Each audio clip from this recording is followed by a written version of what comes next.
And that is part, in my opinion, of like the beauty of the human experience is figuring it all out. And I think if you don't try, you'll never figure it out. And if you do try, no matter what, you'll learn something. So it's like a win-win, in my opinion.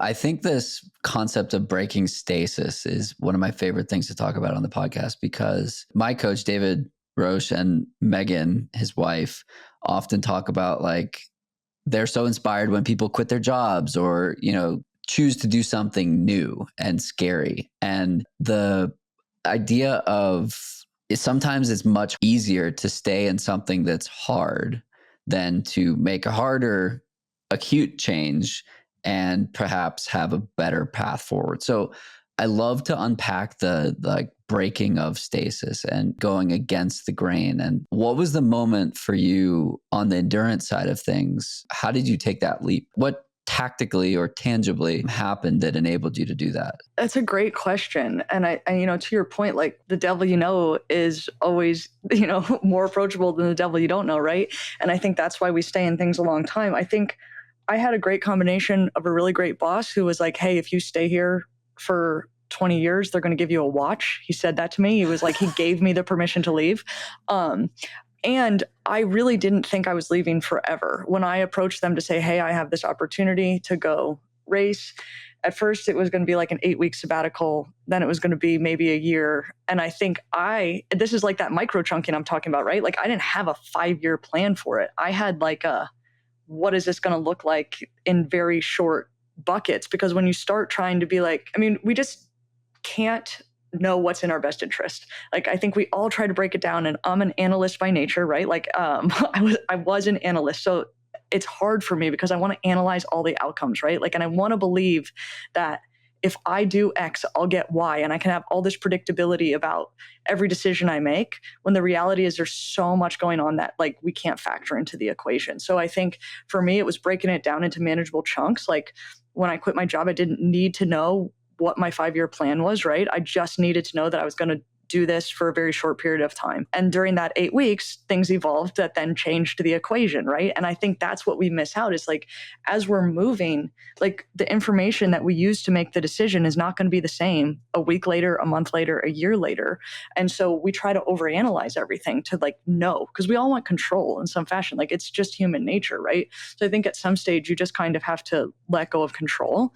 And I said, I don't know what this is going to look like exactly, but I know that I want to do this. And this is what I'm going to do for the next 8 weeks. And then I'll figure it out from there. So that's how it happened for me. And again, it's that retraining, right? Because once I saw it happen once, I was like, oh, I see.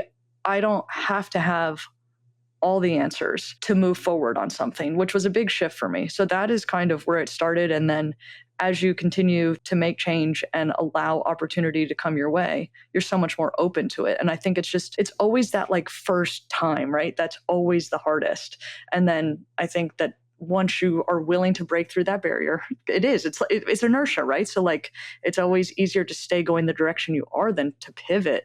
But I think if you get one pivot, if you can allow yourself, even in something small, to say, I'm going to do this differently and get a good result from that, it opens your mind to doing it in, several other ways and several other times. So I'd say just start small, change one small thing, see if it was better, see if it was worse. They're all arbitrary terms anyway, right? It's all based on perspective. And so that's another example of where like playing in the sandbox of running enables you to have that experience of doing something differently, or maybe training for another race or going further, or going faster. And then you're like, that thing that I did that I thought was scary and dangerous was approachable and I accomplished it. And then it's like, take that and apply that to the things that have more ramifications if you get them wrong, but you have the confidence to actually get them right. Or if you get them wrong, who cares? Bingo, you nailed it. I think it's all a confidence thing, right? Like it's to everything that we do, it builds us confidence to do it again. And I think it's a mindset shift that most people in the endurance space have. Is there isn't necessarily getting it wrong. There's just learning, right? Like and it's riding that fine line, because like genius rides a fine line of insanity, right? Like, it's like, am I going too hard? Am I going too, am I not going hard enough? And it like lies right there, and you're going to toe this line the rest of your life in everything you do, right? And you're going to go over the wrong side of the line. You're going to be, oh shit, I went too hard that time. Like I really should have backed off even just a little bit. And that is part, in my opinion, of like the beauty of the human experience is figuring it all out. And I think if you don't try, you'll never figure it out. And if you do try, no matter what, you'll learn something. So it's like a win-win, in my opinion. Totally. Have you set any big athletic goals recently?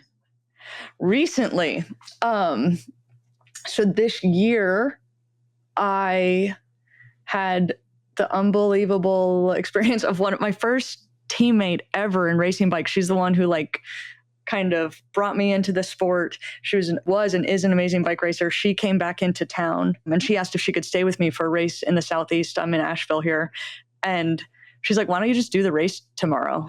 And I'm like, because I'm not training. Like I still go out and I still ride and I still love to be working out, but like certainly not at the level to go do a professional race. She's like, just do it. You'll be fine. This is not like a real race. It's like an auxiliary one. Turns out it was a very real race, but I had already signed up and registered. So I did it. I got my teeth kicked in. Oh my gosh, I have never hurt so bad in my life. And I think that kind of re-injected the fire in me. I was like, I can't go out like that. Like that can't be my last race. So I trained for a 3-week block and did another race and then did one more block and raced a really hard race in DC. And so my goal was to just finish top 20 and I did. So that was really exciting, just fun re-entry. And I love training. And now my big athletic goal is to smash a turkey trot in a couple weeks. I love it. ACL's intact, hopefully.